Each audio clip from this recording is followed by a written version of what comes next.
Hello there. This is Antonio back with you with my third. This is video number three in my video segment of how to start your own business and how to take the mystery out of starting your own business.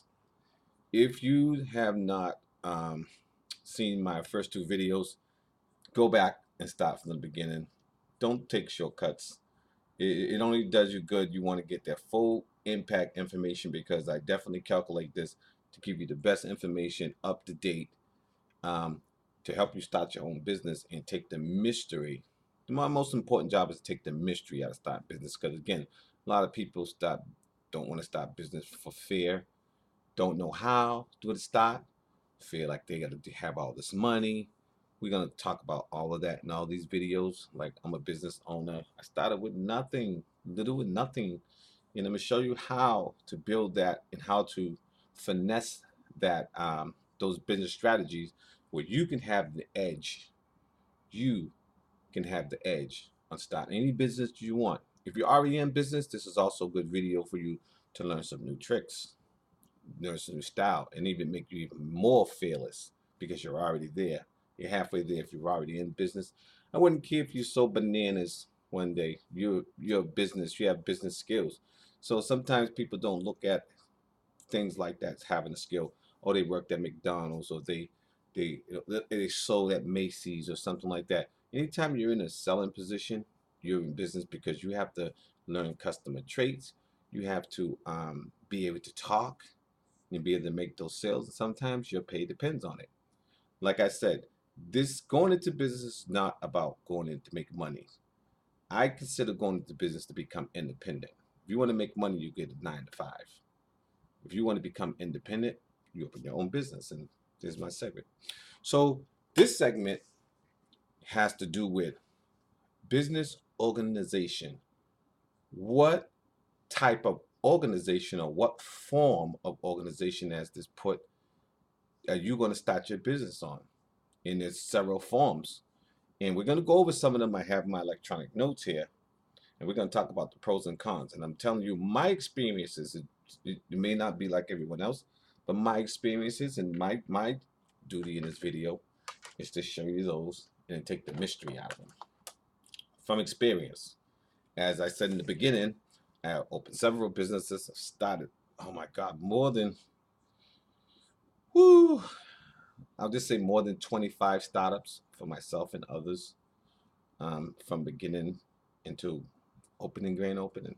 In fact, at some point in time, I'm gonna post some of my grand openings for my boutique, so you can see beginning to end, like right when you get inside of our retail establishment, when you walk in the door and you see all just four walls, sometimes raggedy walls, and you use your imagination and picture your store, your retail establishment in that area and make it come to life. So let's get started with we're going to call this uh,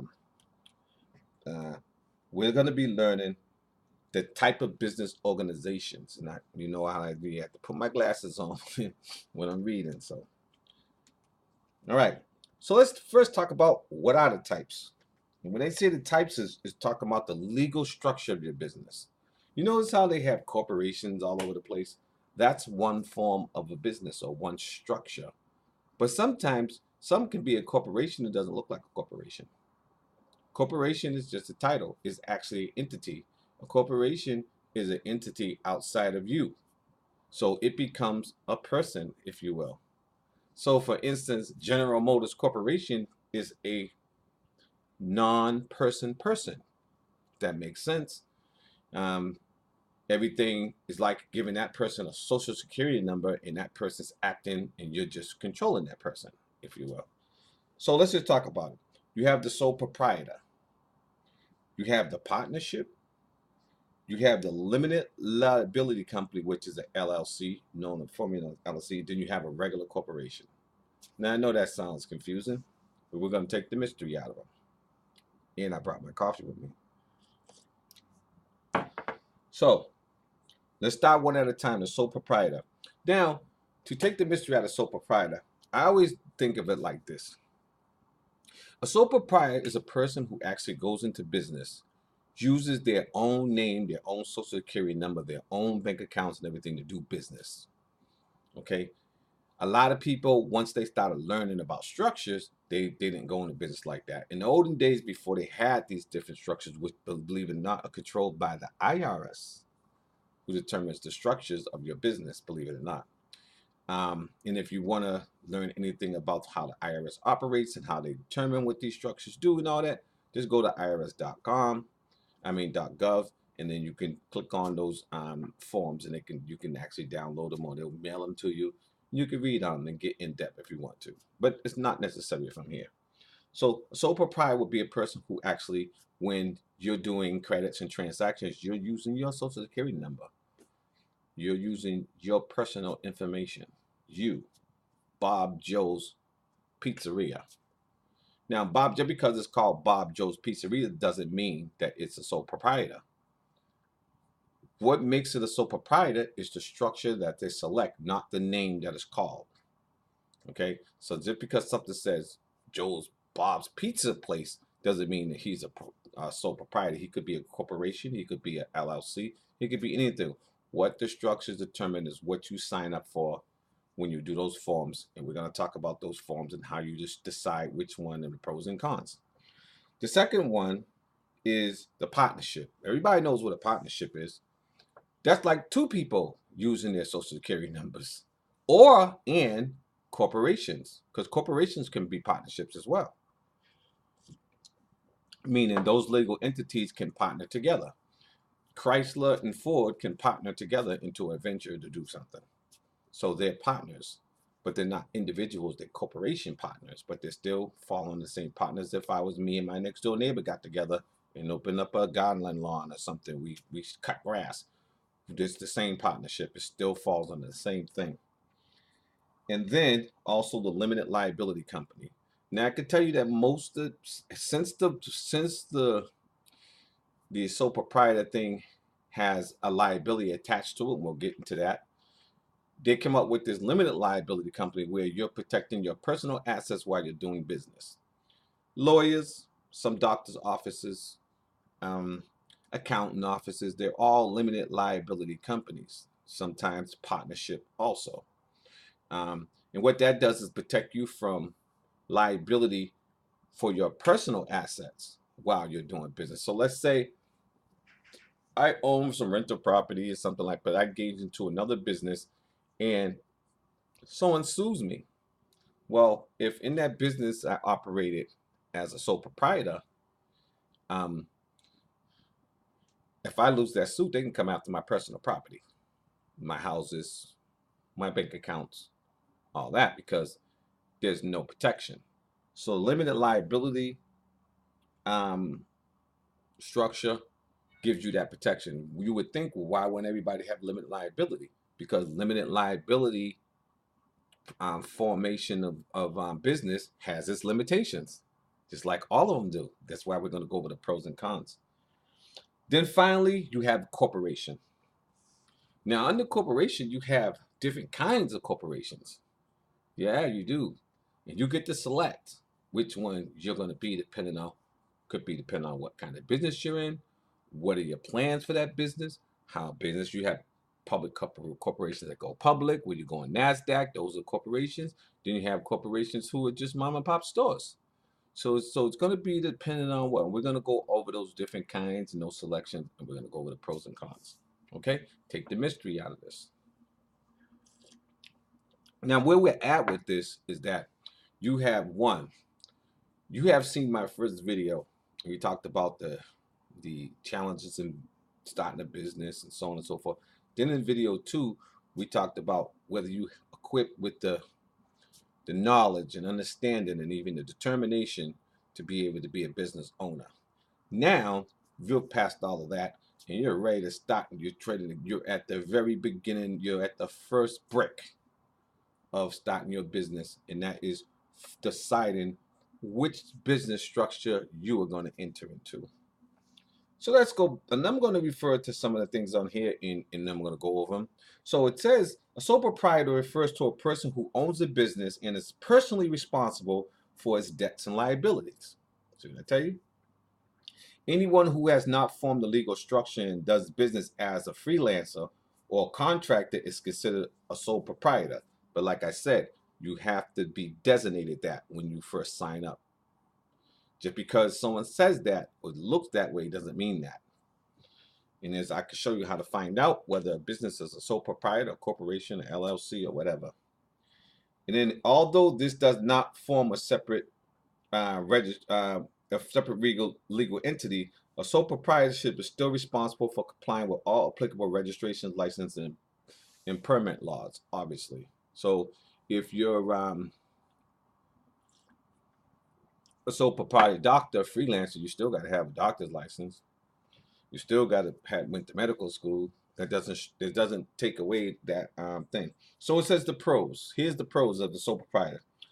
Owner may commingle company and personal assets, meaning that your personal assets can mingle along with your business assets.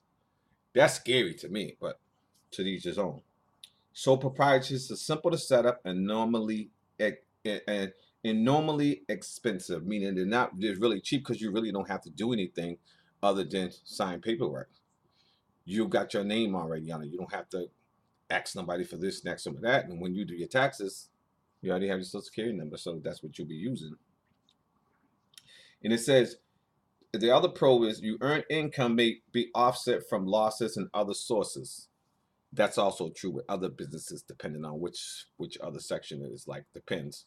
But so you when they say offset, that means let's say you got money coming from renting homes or you got a full-time job still.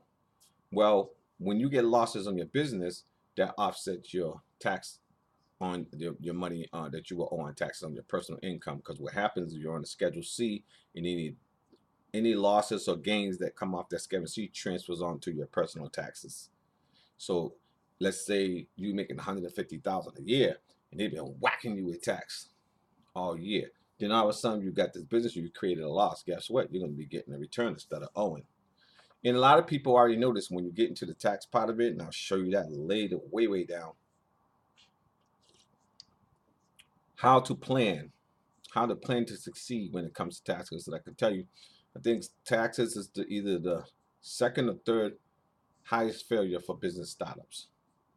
Okay, I got so scared about taxes when I did it. I ended up taking a tax course from Monsley, New York, a full tax course that made me a tax consultant. And guess what? I started teaching taxes after that got so good. So you're talking to the right person. So, and it says the sole proprietor have complete authority on decision making, as opposed to if you have a board of directors where they're voting and that kind of thing, which comes into corporations. So there, you'll see as we get to this that there are some advantages and some disadvantages on each and every one of these. And then the company is easily dissolved. What they mean by that is you can quit any day and that's it. You can just say bye-bye. Where in other places you have to have a resolution and actually has to be in your what they call your articles of organization, how resolution resolving the business would go, that type of thing, where property goes, where money goes, and that so on and so forth. So you'll see, you don't, and also with this, you don't have to sign up with with your state secretary of state and register and put articles of organization, which you'll see in the next ones, what you'll have to do. So that's the pros. Here's the cons. Owners cannot sell an equity stake to raise capital for the company, which means that since you're using your personal stuff, you can't raise money by selling your stuff because or selling equity because it's your personal stuff already. There's no, it's like selling your own stuff. So you take it from yourself to pay Paul. Peter, you're paying Paul. And it says, sole proprietors have unlimited liability and are responsible for all debts and obligations of the business. So let's say the business goes flip-flop and you had 30-day net, which means that you had stuff that you got and you paid 30 days later. We'll talk about it another time. Well, you got to pay that regardless. You got to pay all the bills, and that comes out of your money. And if they have to get you for that money, they're going to come to your personal property. Especially if you own houses and everything, they can lien your house for the money. Just like any other bill that you create, credit cards or anything like that. And then it says you could hiring quality employees is more difficult because the ownership of the company is not shared, which means that some companies have profit sharing and stuff like that, and they can get quality things to help you grow your business. But in the sole proprietor, there is no shared because you're sole proprietor. I mean, some sole proprietor could be just you. You don't have to have employees. You don't have to have employees in none of these. Again, it's going to depend on what your structure is, what are you doing, what kind of business, a lot of different variables. And then some benefits such as health insurance premiums are not directly deductible from business income. So where if you had employees and you gave health insurance, which now you're required to have, you can't deduct it as a sole proprietor. You can't deduct it because they're not technically employees. Okay, and so under this structure, that's some of the pros and those are the cons. So with a partnership, the partnership, we're going on to the partnership, it's similar to a sole proprietor, only you have another individual that's responsible. You kind of like take a joint. But like I said before, in a partnership, you could be a corporation and be a partner with a sole proprietor. You could be a sole proprietor and be in partnership with a corporation or with an LLC. So when they say partnership, those entities can partner together to do something, can collaborate. So it says a partnership is formed when two or more people start a business with a goal in making a profit. No legal documentation is required to form a partnership, although it's highly recommended that the partnership agreement is created. Always find an agreement if you have a partner. Always have a written agreement. I don't care if it's your cousin, your brother, your mommy, daddy. Always have a written agreement. That way everybody knows what's on the plate. I know it's your mother, your father, your brother, whatever. It's business. This is business now. Okay, you do business, you behave like a businessman or woman. And then whether or not there's a partnership agreement, it's highly recommend that all partners openly discuss all aspects of the company, including the business plan, which we'll talk about later. Expected partner capital contributions, meaning who's going to be getting what. Are you 50-50, 60-40, 70-30? And that might depend on how much someone's going to participate in the business. It might depend on how much they contribute to the business as far as financial stuff or labor, because that's a contribution. If you go to work there, that's the same thing as making a salary, but you're not taking salary, but that's still value to the business because you're still there working. You don't have to get paid to have contributed to the company. So let's say we just starting out a company and I'm going to manage the day-to-day operations. I might not take a pay or I might take little pay. I'm still contributing because without me, the business has nobody managing the day-to-day operations. The other partner might be home or here in Hawaii. So therefore, I'm getting paid for that time as well, or it goes as part of my contributions towards the business, towards the partnership, we'll say. And then taxation is simple because the partnerships is passed through the entity, meaning each partner individually pays his taxes of his share of distribution. So again, if I own 50% of the business, then I get 50% of the profit and I take 50% of the deductions. Or if it's 70%, 70-30, and so on and so forth. So you get the numbers. And then the state and federal filing requirements are low relative to a corporation. So again, like I said, a partnership could be between two people, individual sole proprietors. It could be between a sole proprietor and a limited liability. It could be between a liability and a corporation. Partnership is partnership, and that's how it goes. It doesn't just mean two sole proprietors or two people. It could be two companies, a company and an LLC, a sole proprietor and an LLC, a sub corporation with a corporation, and so on and so forth. All right. The cons is each partner is liable for debts, just the same way you are if you're a sole proprietor. You're liable for the debts and obligation. Your profits must be shared, as we said, based on the amounts of profit based on the cut between the people, what is 70-30, 40-60, whatever. And what I mean by that is like, again, so if we made $100 and I got 60, and it's 60-40, we made $100 profit, I get $60 my partner gets the 40. If it was 70-30 and I had 30, he had 70, we made $100. I get 30, he gets 70.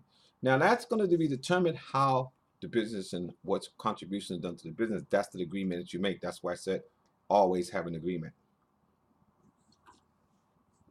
Okay. And then each partner can legally commit others to the business contract. Could legally commit others to the so if you get into the partnership and you're not doing your part and you're legally bound to do that part, they can force you to do that part, or they can actually sue you for not doing your part, because now you're not doing your part in an agreement that was done between you and your partner. And when you're in agreement with something, you have to do your part or pay the consequences. It's like in anything else, because you're gonna want someone. If it was you and they screwed up or whatever, you're gonna want, you're losing your money because of them. You want to retain that money back or keep enforce the agreement. Okay. And then some employees benefits may not be able to be deductive on income tax returns. We already went through that because, like I said, it acts some similar like a sole proprietor individually on that case. If it was two partnerships, it may not act that way. I mean, two corporations, it may not act that way, because corporations, they still maintain, even though they're partners, they still maintain the individual regulations that control corporations, not sole proprietors. And each partner have a limited liability to raise capital. Have a limited ability, each partnership have limited ability to raise capital, meaning that if you're a partnership, you can't raise capital, like you can't take shares or anything like that. You can't sell shares to raise capital. You can't go NASDAQ or go public or none of that stuff with a partnership. But don't let them that scare you, because sometimes what you do is, as you grow, you can change into a corporation. Let me emphasize that. You can start off at any one of these and change it to the next level. Most corporations don't start out as corporations. They start off as something else, and they evolve to a corporation, and they evolve to becoming public and trading on NASDAQ. They grew. And the reason why they do that, they go public, is to raise capital, to expand the business. So they sell shares. Shares are ownership. So when you're buying shares of something, that's ownership of whatever you're buying shares of. It's ownership. That document is your proof of ownership. Not that you're buying shares like, oh, I'm just trying to make some money. No, you're an owner when you got shares on something. Might be menial own. Like I have shares of Walmart, but I think they're probably more than less than 50. But they're my shares. I got ownership. Okay. And so then there's the limited liability. And I use the limited liability a lot, so I know really a lot about this. And it means exactly what it said. It limits your liability in the process of doing business. And it says many small and medium business owners structure their company as an LLC. To set up an LLC, you must choose a business name, file articles of organization, which I'm going to show you how to do that. We'll go over that. Pay the filing fee, create an operating agreement if you have others involved. In some states, require you to publish and notice your intent to form an LLC, like in Arizona and New York. And you also got to obtain license and permits. And we'll go over that, and I'm going to tell you how you find this. So the pros of limited liability is the limited liability for the partners. So like I said, partners can be limited liability partners. They don't have to be sole proprietors. There's no double taxation, and earnings and losses pass through the owners. Like I said, it's almost like a partnership, but the liability is not there.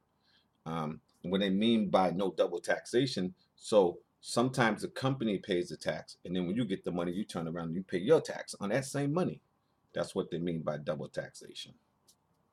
Okay, no limit on the number of shareholders. So you can have shareholders in an LLC.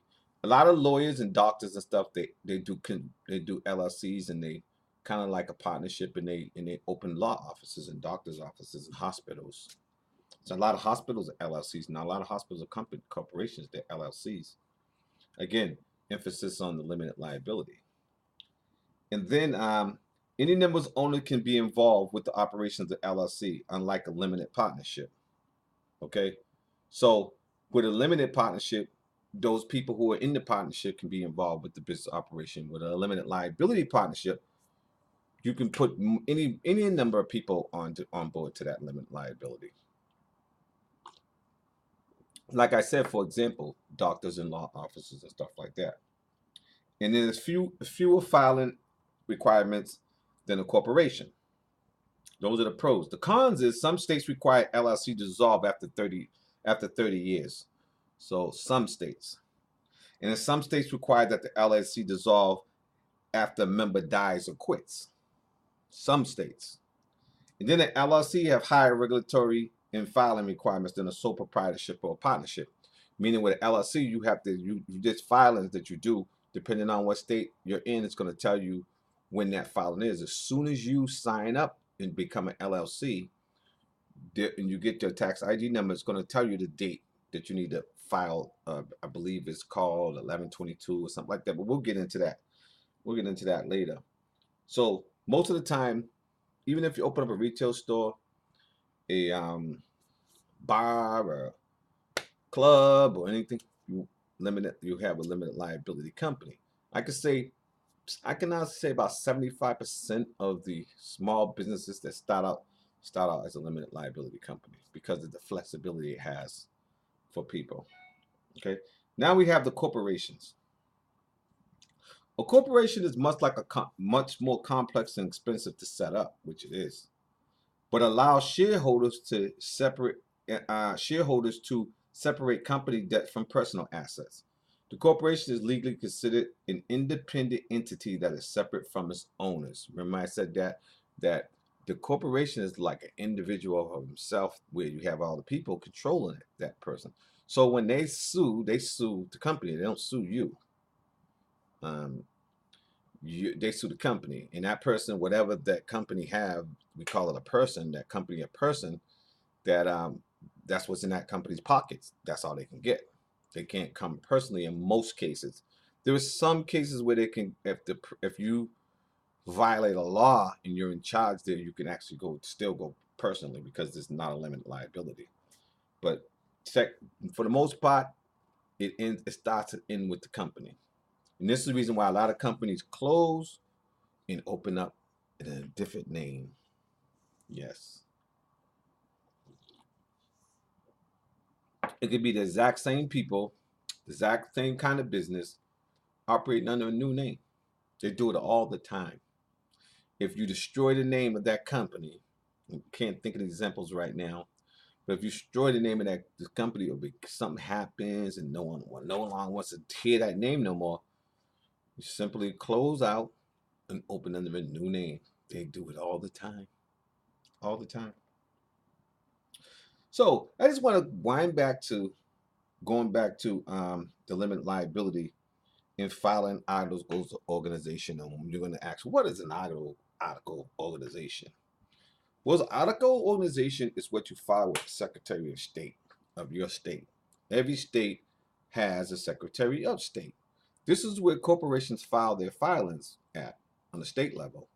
The first thing you have to do is, number one, when you're choosing your structure, you find out what structure you're going to have. Let me take my glasses off now. When you choose your structure, you find out what structure you're going to have. The first thing you need to do is file for Employer Identification Number, or EIN. And here's how you do that. And take notes on this because you're going to need that. You can do it right online. Okay? You go to irs.gov. And in the search box, you put EIN. EIN, which stands for Employer Identification Number. When you put the search, it's going to bring you to the EIN lineage. It's going to say File for EIN Online. And that's what you're going to click on. When you click on that, it's going to take you to a form that you fill out. It's going to be about the business you're trying to start. The first part of it's going to ask you, what structure Are you a LLC, corporation, partnership, or sole proprietor? Corporation, LLC, partnership, or sole proprietor. It's going to ask you that. But you're going to already know you did your research on which one you really want to pursue. So don't go on there and start guessing. Gee, they actually give you explanation on each one you select. There's an explanation to help you identify. But trust me, take my word for it. Most of the time, you're going to be an LLC. You don't want to put your personal stuff out there in the beginning and have using your social security number and all that and risking your own personal property and stuff like that in a business and in a business venture. You do not want to do that. The people that usually do that already have money, and maybe it's that actually it's a skill that they're offering a service and not a product or something like that, like a doctor or a performer. You know, they don't mind because they are their company, and some even they incorporate themselves. So what you do is, again, you go to irs.gov, you put EI in the search box in the corner, top right corner, and it's going to take you to the page where you file for EIN. Now, what is that EIN you're filing for? That EIN is your business social security number. Yep, just like you and I got a social security number, the business has a tax ID number. TIN call or EIN call, meaning TIN, tax identification number, or EIN, employer identification number. They're both the same. Only a tax identification number can also be on a person as well. So a person who comes out of the country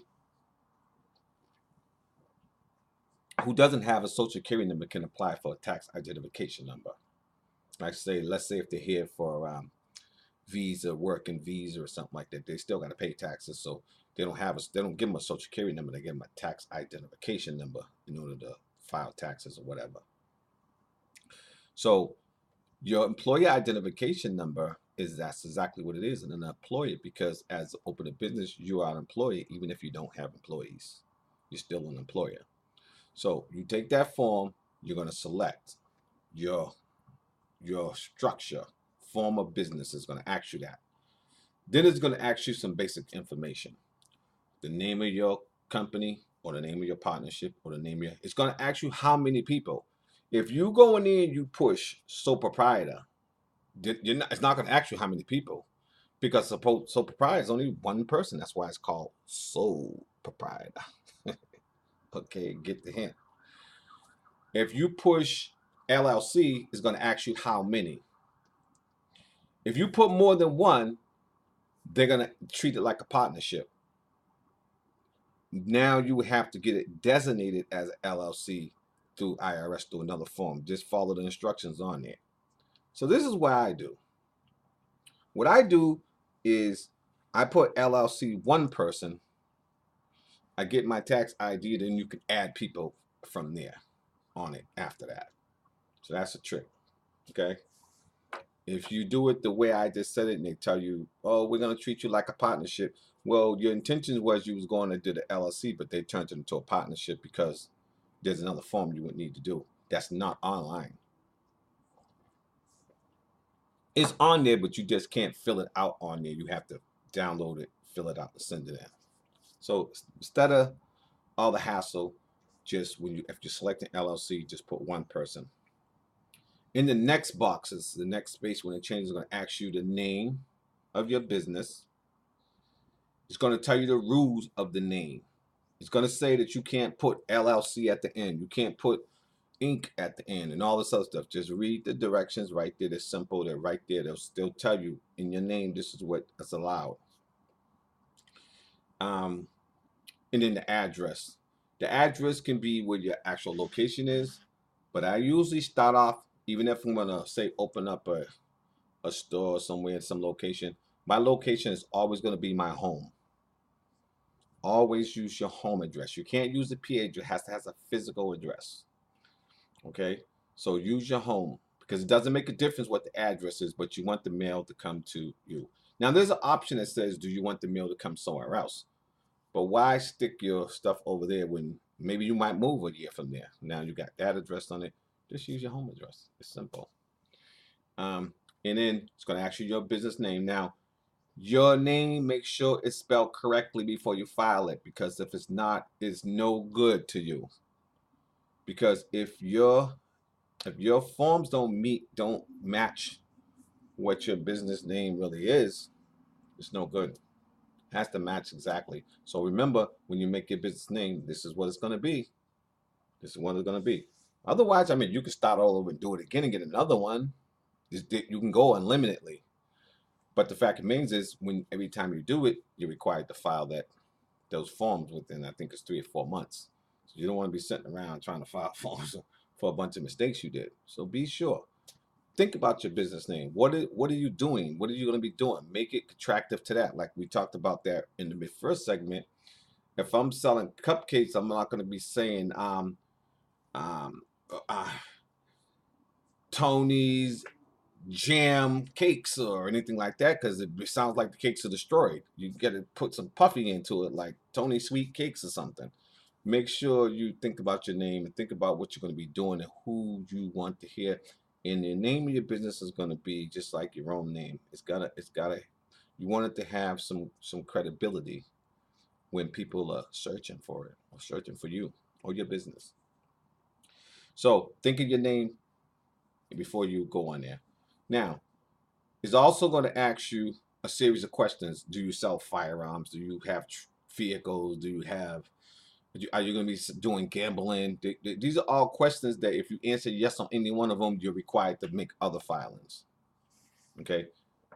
Unless you open up a gambling spot, or you're going to be selling alcohol, or you're going to be having trucks rolling on the road or anything like that, they give you the examples. If your examples in there, just put other, and then at the end of all that, they're going to have a spot for you to put what kind of business you actually do. They're going to say service, retail, manufacturing. They got all different kind of categories, probably about 15 categories. You just select the one that's close to what you're going to be doing. Then, once you get all that information in there, and then you click it, it will give you your EIN number, where you can print out right there. Don't select mail to me. Select view now, and then it'll come up in a PDF form, and you can print it right down, and you got the letter and everything. You need that letter. You just having a number doesn't mean anything. You have to have proof that is yours.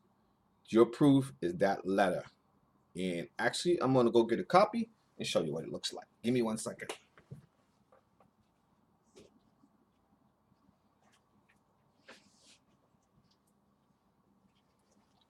So when you put your information, your business there, they're gonna give you an EIN number.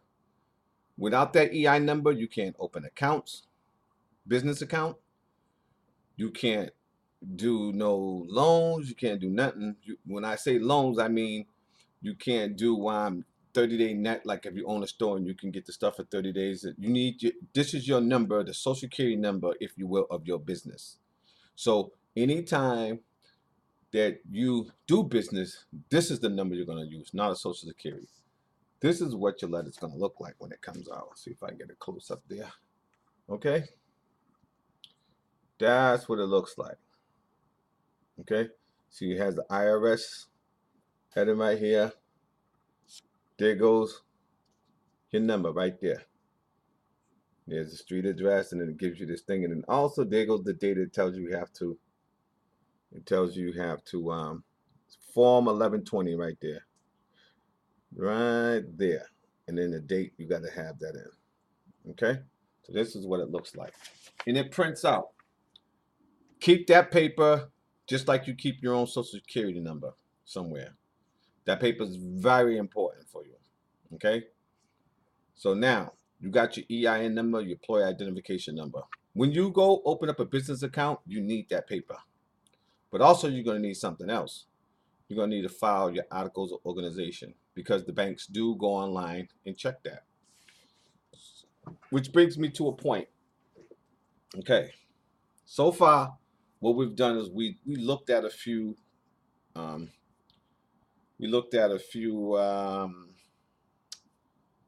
classes of business or forms of business, and then whether you're doing a limit, if you're doing a sole proprietor, you need nothing else. All you need to do is get you. If you're doing a partnership, you really don't need nothing else other than agreement on a partnership. But if you're going to do an LLC, limited liability company or corporation, you have to file with the Secretary of State. And in both of those, you have to file an article of organization. Now we're going to ask, what the hell is an article of organization? Okay, article of organization is a legal document that you fill out, bring it, making the LLC or the corporation in existence. And for the corporation, it's going to tell you your shareholders, your who your president of the company is, who your secretary is, and all these different positions. One person can be all those positions, so you don't have to have them. But when you grow and you get in the business, because your corporation acts different. It's not yours. Remember, it's like a third party, and these are the people who are filled in there who are controlling the corporation. They all acting in behalf of the corporation, if you will.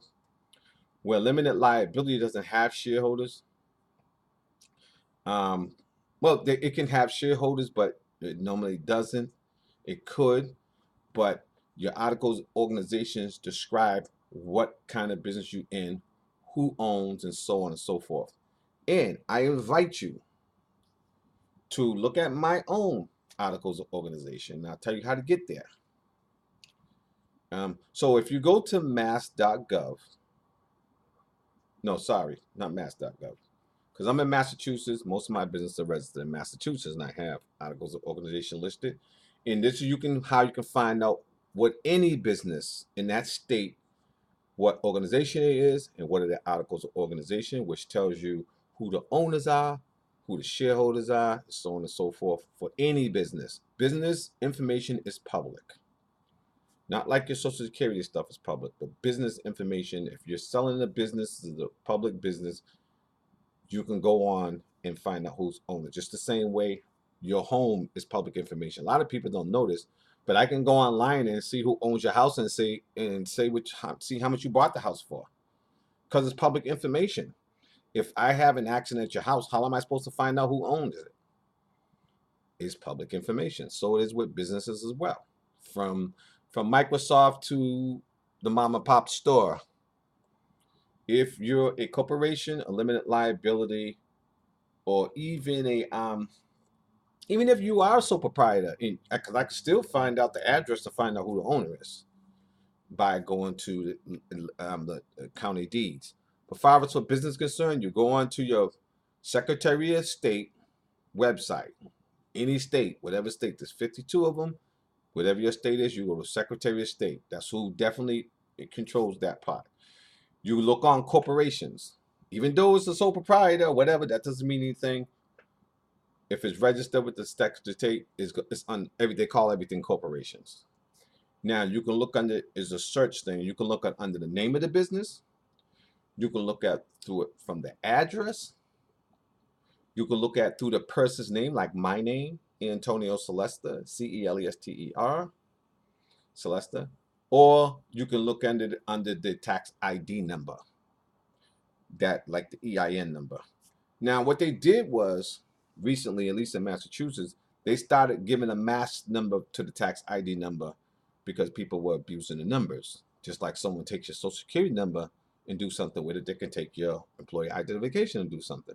So that they put a reference number up there now and not your actual tax ID number. So in Massachusetts, they changed it. You used to have your tax ID number up there. Some of them still do, I believe. Um, so now they mask it with another number, and then they just use that number as a referral number. And it can't be used as a tax ID number because the tax ID number is 9 digits, just like a social security number, where the reference number is like 12 digits or something like that. So wherever they try to fit it at, it's not going to work. Okay. So now I'm going to show you how to go there. So you go to Massachusetts Secretary of State, Commonwealth, Secretary of the Commonwealth State. You go corporations. You can put my name in, Antonio Celester, ANTONIOCELESTER. And then what happens, you put that name in the search box. And when you click on search, it's going to give you a list of all the businesses that I'm associated with. Okay. And then you can click on, you can see the filings. You can see the articles of organization. You can see ownerships. You can see everything about the business, what we do, and so on and so forth. So you can do that. Um, and then also you can see some of the businesses I started and still existing. Or like I said, there's the search bar. You can do it by the name of your business if you knew it, the owner of the business if you knew that, the address of the business if you knew that. So there's various ways of doing it, or the tax ID of the business if you knew that. Even if you knew the tax ID and never registered them, if you put the tax ID in it and you have the right tax ID, it's still going to come up. Okay? They just don't show you the tax ID no more. So now we got that pot started. You got your EIN number. You want to get these articles of organization together. Here's my advice, and take it. LegalZoom, LegalZoom.com does articles of organization. They set everything up for you for about $800. It's worth it. Let me show you what they actually do. So, not only do they set up your articles of organization, they ask you questions about it, your business, and this and that, and they put all this stuff in legal terms for you. They do your filings. That 800 includes your filings. They help you with the licensing, showing you what license you'll need for that business. They'll give you the address. They don't get the license for you. They just tell you where you need to get them and who has it. You know, like for instance, if you need retail license, like I had to get a retail license, so I had to go to the city for the retail license. They give you the address and everything. They find all the license you need for that particular business if you don't know for that state. You might not know for that state. You might be from another state, but they'll tell you where to go get the license. I opened up business in South Carolina as well as in Massachusetts. So when I got to South Carolina, I didn't know the procedures. LegalZoom did that for me. I found out everything. Piece of cake. They also will do your corporation for you. Now, it takes about I'd say about anywhere from 3 to 5 weeks for them to complete everything. But when they're done, you're going to be happy. All your stuff is going to be filed. You're going to be able to. The bank's going to be able to, because the bank do, when you go and do your business, you do your business accounts. The bank do go online and look for you to be legally on thing, and it's also an honor to see yourself where people can legitimize you. They can go and see that you own a business by going online and say, look, there he is right there. He owns such and such, such and such. Or she owns such and such, such and such. She owns that salon, you know what I mean? Something to be proud about. This is a good start. Believe me, you'll be proud. So when they're done, not only do they get all your paperwork done, they send your business in a nice little binder like this with your business name on the back. See that? Metropolitan Transportation Company. And inside, they give you a corporate seal. Let me just take it out. So when you sign documents and you want to, like being a notary of your own company, they give you a seal to go with you. They give you a corporate seal. Boom. That has your company your company seal of approval on it. So when you do letters and stuff, you can put the company seal on it. You also get, believe me, it's worth $800, whatever. It's about $800. You also get a book binder with see if I can get closer. You get this book binder with your membership meetings. You can have, if you're required to have meeting minutes and all this other stuff. It's just starter kit. Okay.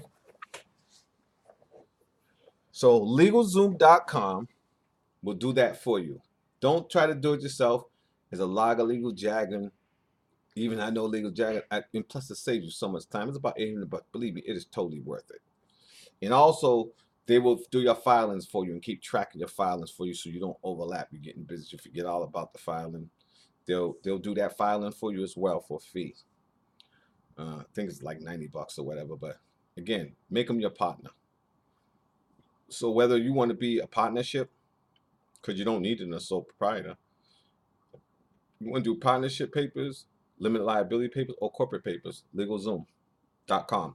Go on LegalZoom.com. Even if you're not going to do it, just fiddle around on it and learn something. Look around. You're going to need that to get in business. Okay? So let's review a little bit. We talked about the different um, types of business organizations. We said the sole proprietor, the partnership, the limited liability, the corporation. Like I said, we'll get into there's more than one kind of corporations. We'll get into that later. And then we talked about getting your EIN number, your employee identification number that you definitely need. You need it regardless, no matter what you're going to do. You need that piece of paper. And I showed you a copy of mine's, one of mine's. And you go on irs.gov, put EIN in the search box. When it gets you this, ask you, do you want to apply for EIN online? Yes, you do. You click. Have your information ready. Have your name. They're gonna ask you for your name and your social security number to verify that you're a legit person. So if you put a wrong social security number in there, it's gonna say we cannot find the record. It's not gonna proceed. Your social security number and name have to match on there. Okay.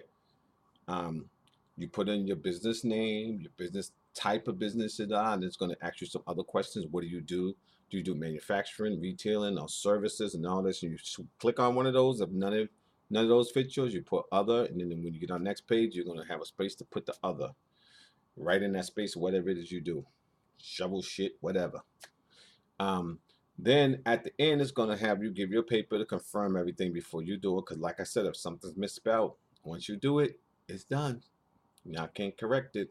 It'll take you months to correct this. You might as well start over and do it again. But guess what? You're still going to be on the hook for filing papers for that particular one. So get it done right the first time. You review that paper, you hit click. Now, when it comes to says, do you want it mailed to you or view? You want to view because the same paper that you're going to mail to you might take you 3 weeks, 4 weeks to get when you can get it right there by saying view. And it comes up in a PDF form. You get on your computer, you put print or you put save to your computer. You can print it later. You don't have to print it right away. Put save to your computer and then download. It's a PDF file. 2 papers. It's 2 pieces. Okay. Keep that, save that on your computer because every time you do something with the business, you're going to need that. You're going to need that. Just like someone asks you for your social security card, they're going to ask you for your tax ID number. That's how they're going to refer to it. They're not going to say EIN, they're going to say tax ID number. That's your tax ID number. For you doing any business, any kind of business in your business, you're going to need that tax ID. If you open up a phone service at your location, you're going to need the tax ID number.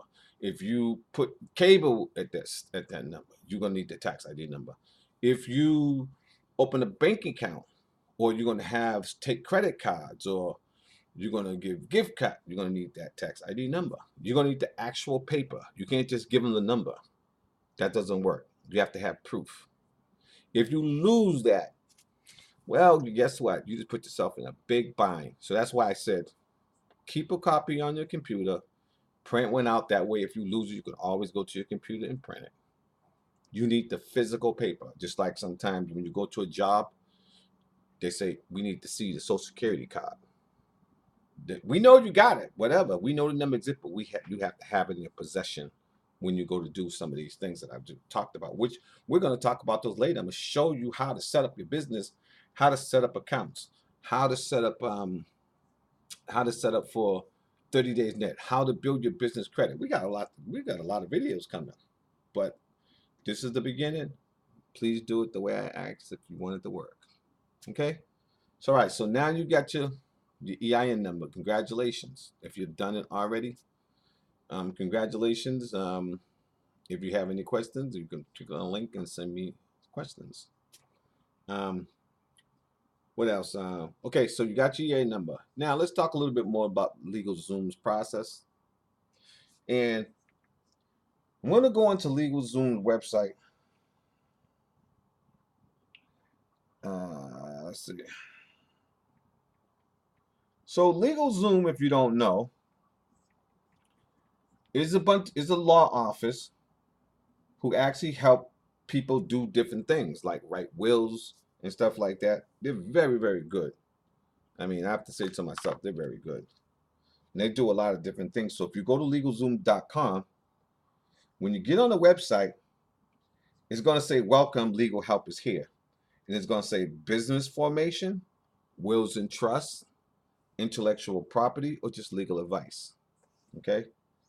And what you're going to do is you're going to look on where it says business formations. And if you look at it, it's going to say the only two things it has on here is limited liability and corporation, because those are the only two where you got to file those paperworks that we're talking about to the Secretary of State. I mean, you can file partnerships. Partnerships is an agreement you just keep in your back pocket. But when it comes to filing for the state, is a limited liability and corporation, no matter what kind of corporation it is, they both have to be filed with the state. And they actually, the state here is $200 to file for limited liability. I think it was $200, but for other states is different in every state. So I wouldn't worry about the price. They're gonna tell you what my price was $800 to get it done, whole thing done. In your state, it might be different because not everybody charges the same amount. Okay. Matter of fact, in South Carolina, I only paid for that form for that particular part of it. I think like my filing fee here was 150, and there was only $35 or something to like that. It was really dramatically low, but you're not just paying for the forms and everything. You're paying for them to put the package together and file the packages and everything. That's what you're paying for. Files Legal Zoom. They actually write the thing for you, write your articles and everything. They write the whole thing. Okay, and like I said, when you go on to Secretary of Massachusetts and you put my name in there, you can actually look on it and look at my articles.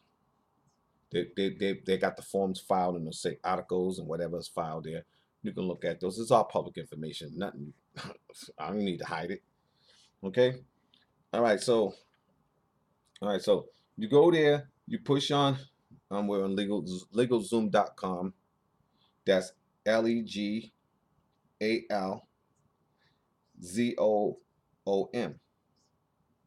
LAGALZOOM.com. Legal Zoom. And I'm pretty sure you might have heard of them before, but you probably never dealt with them. Now, the first thing they ask you is they say, enter your preferred LLC name. Now, when you enter that in, it's checking whether that name's still available, because you can't have the same name as someone else. So just like when you're filling out, when you're making a username on a computer, if it's not available for a website, or you're doing something on a website, if the name's not no longer available, you have to change your name. Okay, it can't be the same name as anyone else, because how would people differentiate who's who? So it tells you to put the name in there, and then you put your name in there, and it'll tell you if that name's available. Okay, so like I said before in the beginning of the first video, have at least 3 names that you know from your preferences, just in case that one's not available. Always be prepared. Don't get there and be like, oh shit. And matter of fact, when you want to definitely you want to make sure that that name is available before you do your employee identification number, because there's one thing about that system, it does not tell you if that name is not available. You'll end up finding that out later. So unless it's totally unique, like something with your own name in it, like unique, no one's going to have your same name, most likely. You know what I mean? It's unlikely. But who's also in business, I'm saying. But make sure your name's available. And it's easy to do that. You can just go here and check it. Go to legalzoom.com and put it in there first. Then do your employee identification number. Or you can do a typical search. I think there's search engines that tell you whether a name is available, business names availability or something like that. There's ways you can do it. But if you go to LegalZoom, that's like a free given.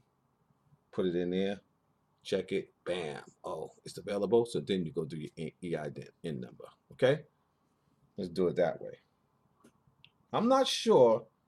I'm not sure if that IRS website checks the name. It might. It might. I'm not. I just never thought of that. It's never happened to me. So, but again, to be sure, go to LegalZoom. That and push on business.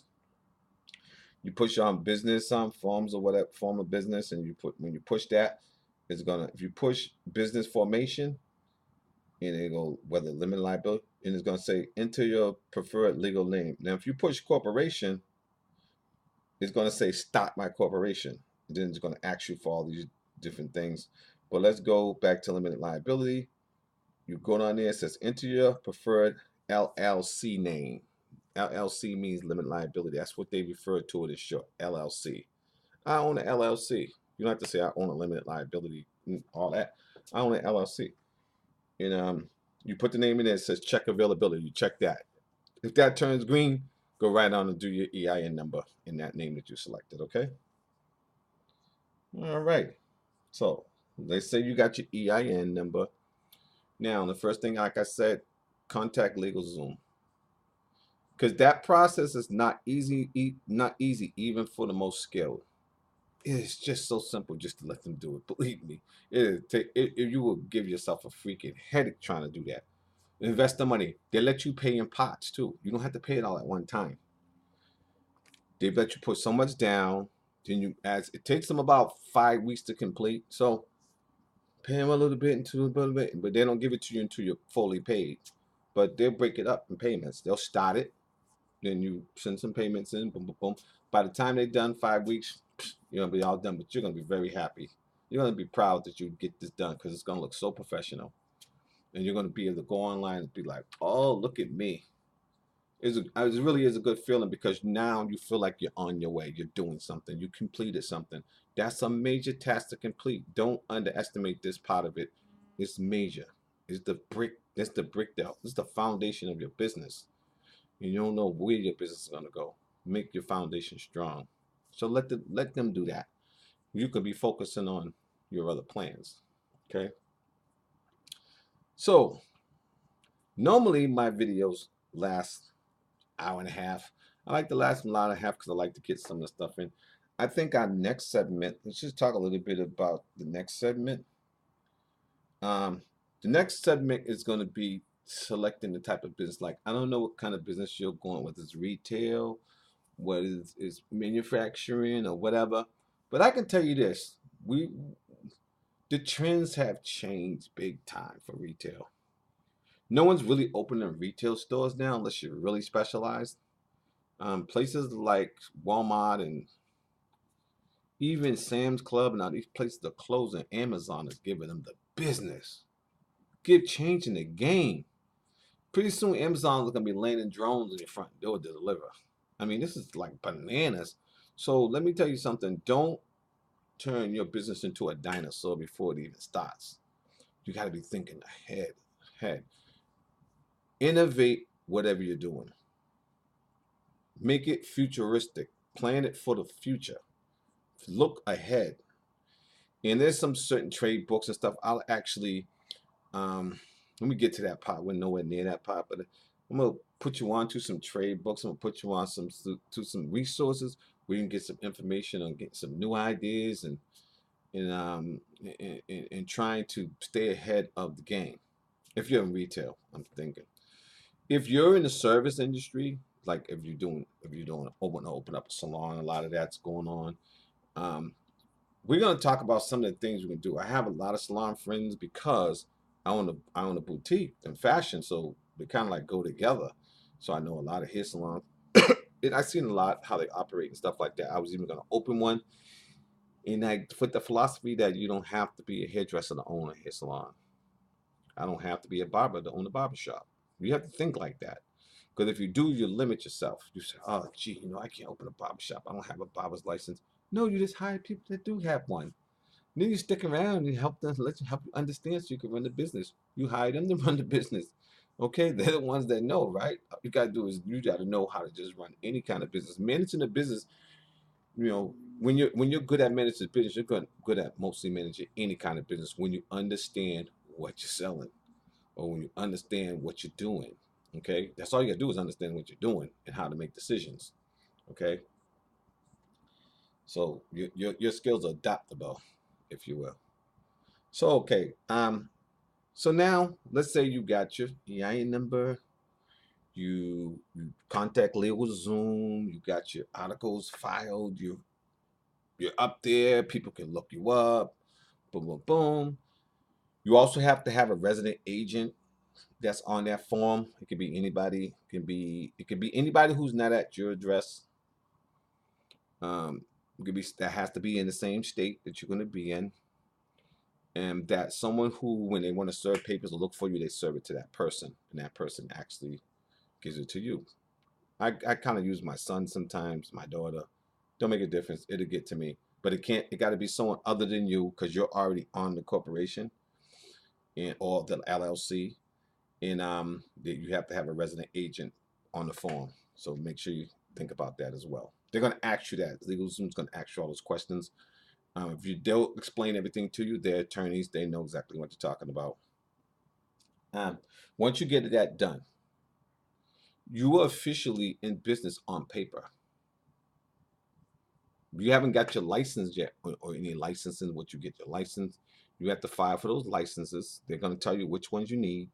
Again, depending on what kind of business you have. Take a different kind of retail. You're gonna need a retail license. You get that from the city or the county which you live in, not from the state. If you any licensing, sometimes local and sometimes statewide, depending on where you live at. Everything's different, but they're gonna point all that out for you and give you the address and they tell you how much it costs and all that. I think they even give you the forms to fill out and you send them in yourself and you pay for it. You go down there, whatever, and pay. Um, Once you've done all that, like I said, your business on paper, and you can start actually using your information to start building your business. Okay. So the first thing I would say, we will go over these things. The first thing you want to do is you want to open a business account. Well, how do you do that? It's plain and simple. You go into your bank that you feel has it's going to meet your needs. If you go to a small bank, you're going to be limited to banking products. Sometimes, not all the time. Even credit unions are good as well. Um, Credit unions are good as well. But you go into your bank, you have to bring your information, your ID, Antonio Celeste's driver's license, social security card, and you have to bring your EIN number. And that's not going to happen until after you. I mean, it could happen before that, but normally banks want to see the articles of organization. They actually go online. They don't tell you that, but they go online and look for it. They don't tell you that, but that's what they do. That way, people. I mean, you could still open an account with that, but they actually go online. Sometimes they'll wait till that's online before they. Banks do different stuff different ways. But you want to open a business account. It only takes you maybe $10 or $15 to open that account. You want to do both a business primary check-in and you want to do a business savings. Sometimes the savings come along. Sometimes the business primary check-in, they charge you a fee if you're under a certain amount of dollars. If you're not under a certain amount of dollars, they waive the fee. But it doesn't make a difference. You're going to need the account. You start there. You want to open that account. Also, the next thing you want to do is you want a DUNS number. And you're probably like, oh, what the hell is a DUNS number? One of them other scary things, a DUNS number.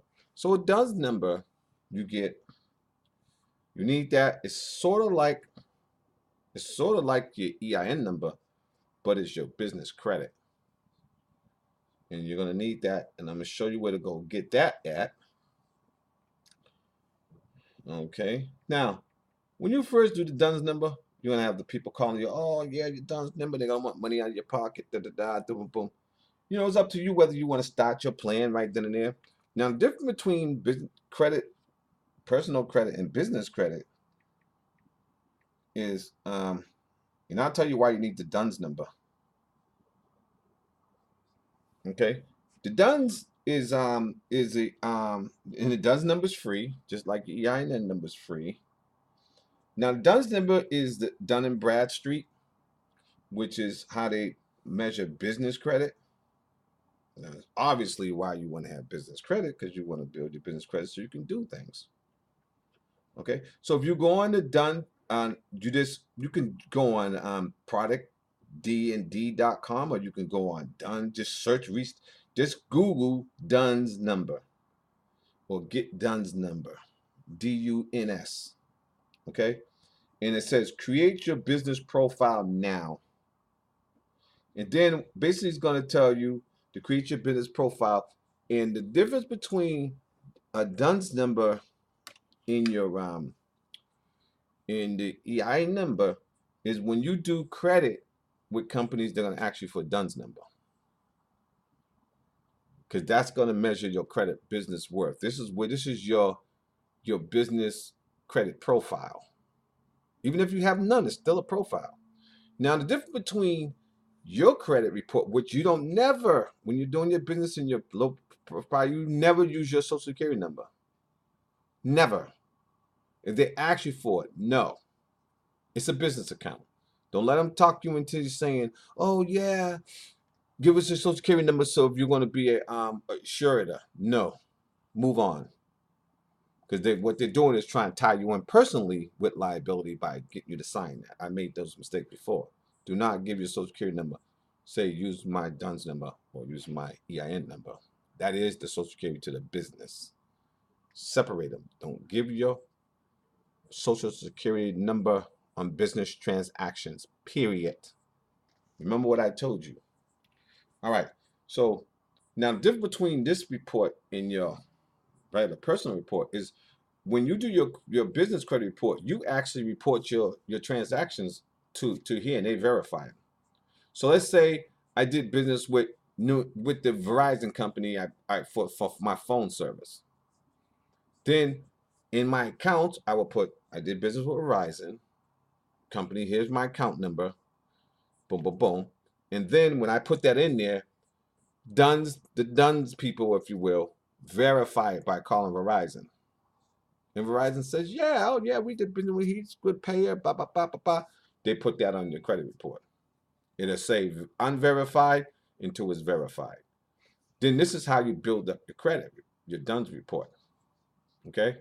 We're going to get more detail later on. I'm going to show you how to do things to build it up, but I'm just giving you a brief preview.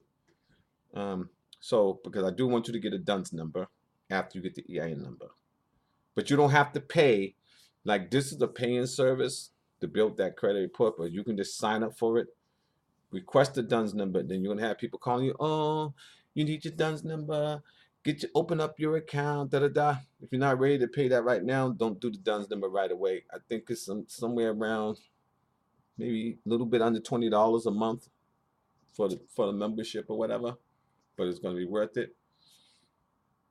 And then, but they'll be talking to you to buy products, and then all you just want to do is get your DUNS number and maintain an account where you actually go in, you personally. If you don't do it, no one else does it.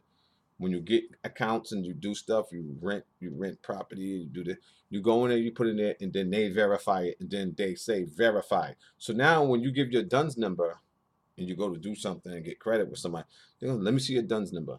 And then they'll go and they can check your credit report on your DUNS number, not your personal credit, the business credit. And they'll be, oh, he's doing business with Verizon. He's doing business with Macy's Leasing Company. He's doing business with the Light Company. And it's going to say you verified that you're doing business with them, because they call and ask them to verify that your company has phone service. And they say, yeah, he has phone service or she has phone service. Boom, boom, boom. Okay, thank you. Verified. Then they put verified on your account. That's the difference where on your personal report, they send the stuff to the credit company, whether it's verified or not. They send it to them, and then if you don't keep track, could be something under that's being reported wrong, and that's what happens usually. But that's the difference between these two. So you got the EIN number, you contact LegalZoom, you got your articles of organization going on and everything, and they're going to give you all the other stuff you're going to need for the license and everything, directions, if you will, and then your DUNS number. Okay, you're gonna need that DUNS number. And again, we'll go over those things when we get to that. I don't want to jump the gun because it's very complicated stuff, and I want to bring you on board to take the fairway slowly but surely. Slowly but surely, you're going to start growing. You're going to start feeling like a giant because you're going to be armed with the necessary information that's going to make you successful. That's what I'm here for. Make you successful. I'm taking the mystery out of open businesses. And I encourage particularly women of color, men of color, to start and open your business, man. And this is really a good time to do it too. Believe it or not, Trump's an idiot, but he really created a situation where you can really open up businesses. He did that. He did do that. I give him that. I can give him credit for that. That he created a situation where business is going to start thriving, whether you're small or big. But you got to do the work.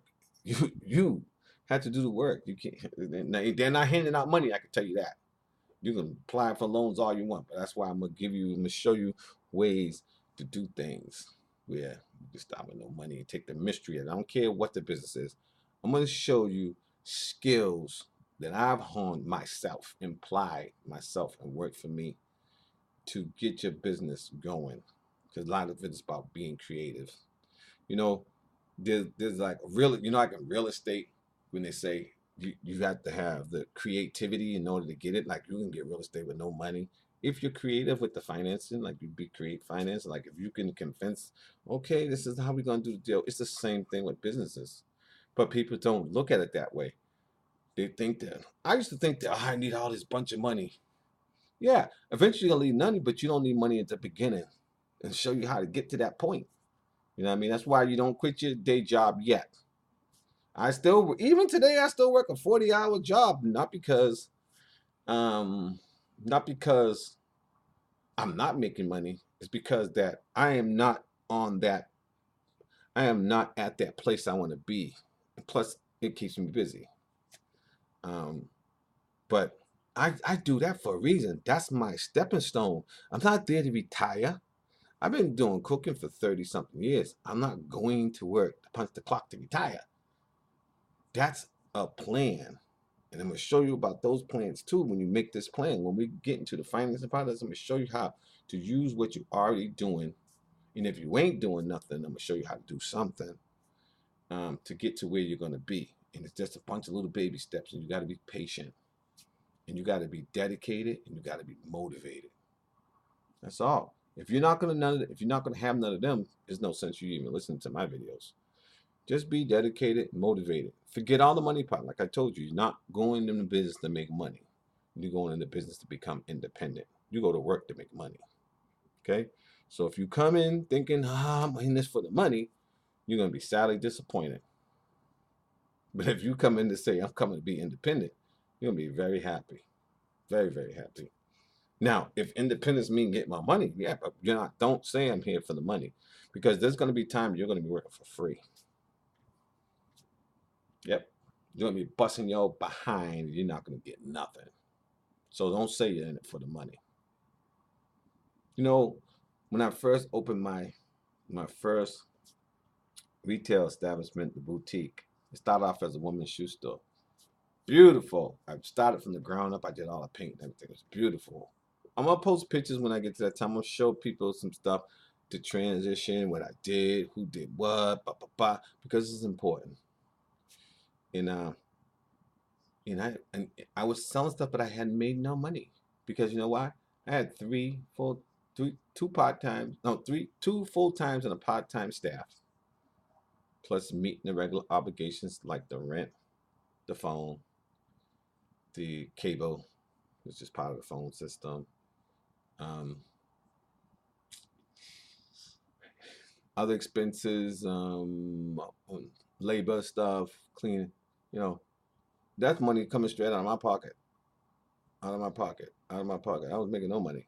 I didn't get nothing. I was working for free. It's my place. I had to get up. I worked 12 freaking hours a day from open at 9 o'clock to close at 9 o'clock.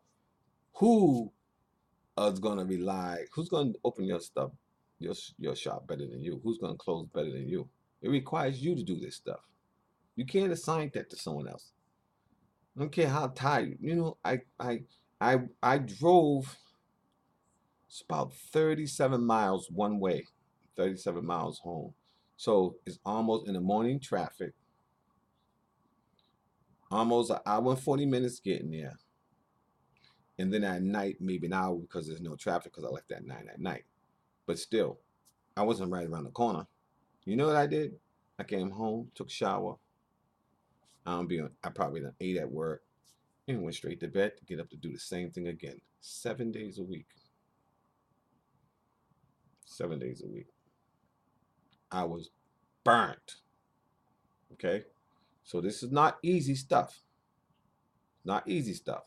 It's doable, but believe me, there are people out there that will bust their tail to get where they're at. And yours ain't gonna be no different. That's why it's better to do something that you like doing so you don't even consider it work. If you consider it work, don't do it. You might as well stick to a nine to five.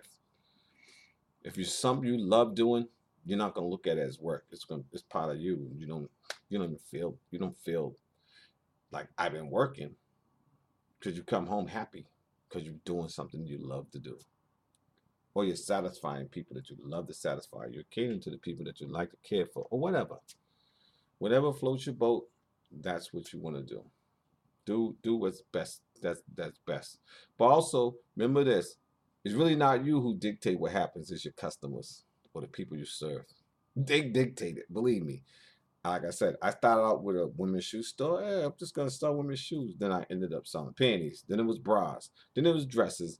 Then next year I had a full-fledged boutique because when they came in for shoes, they was like, "Well, you don't have stockings. Oh, you don't have panties. Oh, you don't have this." And you're standing there like, "Duh, why didn't think of that? I went to the shoe store. Duh, other shoe stores don't have that, but I'm in the neighborhood, and why should they buy shoes from me and they got to run downtown to buy stockings?" Or panties or whatever. They want the whole kabang right there where they can shop one outfit and be done.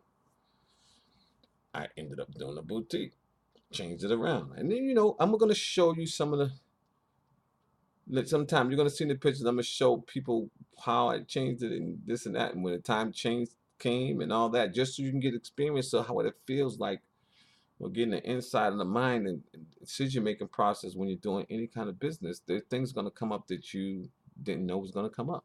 You got to be prepared. You got to be prepared. Dealing with renting places, I'm dealing with leases. It's not the same thing as dealing with your home lease. We probably all had leased apartments before, but have you ever leased a commercial space before? Have you ever bought a commercial space?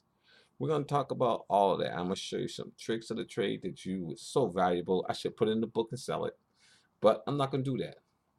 You're here watching my video, you're going to get all my little secrets, take the mystery out of these things, okay? So we're nearing. We got like 8 minutes left on this, and I want to encourage people to continue to watch the videos. Our next segment is going to be.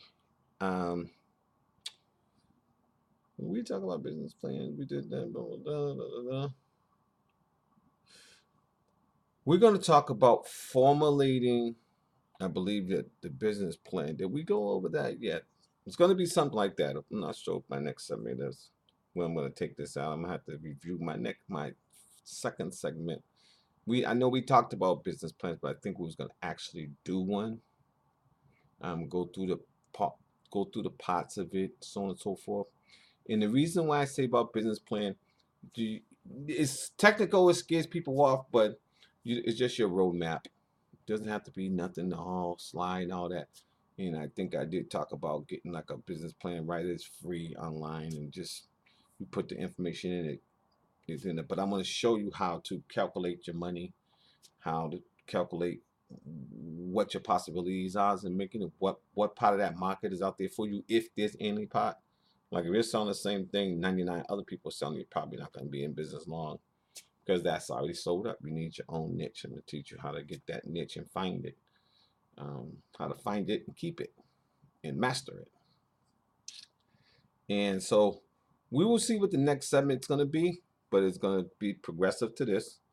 Again, after this, you should have known how to go get your EIN number, your employee identification number, your DUNS number, and where to go to get your articles of organization, which is legalzoom.com. And like I said, I encourage you to go on LegalZoom.com, put in your LLC name, and see if it's available. Then go back into your employee identification number online at irs.gov. Put EIN number in the search box. Pop page will pop up. It asks you want to do it online. Yes. Fill out the information at the end. When you completed it, and it gives you the number. It's going to ask you, do you want to view or get it mailed to you? You don't want it mailed to you. It'll take you 4 or 5 weeks. You want to view it. It's going to pop up. When you click on that, it's going to be a PDF form saved to your computer. Print it out. Keep that one saved to your computer. Or print a couple of copies and put them in different places. But use it, protect it, just the same way you do your Social Security card. Okay? Because that is your business Social Security number, if you will. So, that's it. Oh my God. I love doing these videos because I like to help. Until next time, if you have any questions, my email is in the link. I have a link email. You can send me an email and I will answer those questions in the order in which I get them. Try to answer them as fast as I can and as thorough as I can. And you're basically on your way right now to opening your first business, or you're basically on your way to perfecting the business you're in right now. If you're in business now and you don't have none of the stuff that that we talked about already, you're in big trouble. You won't be in business long. I guarantee that. That I can guarantee you. That's all going to catch up. But there's no need to fear. It's never too late. And I can show you that. It's never too late. But we're focused on the people who are not in business right now. But if you are in business and you need some help or something like that, shoot me an email and we'll see what we can do. Especially on the tax part of it. Everybody needs help on that. I've never met a person who says, "Oh, I know what I'm doing with the tax part." I have a tax office that I'm busy on right now, so I do a lot of business returns, and I consult on that stuff too.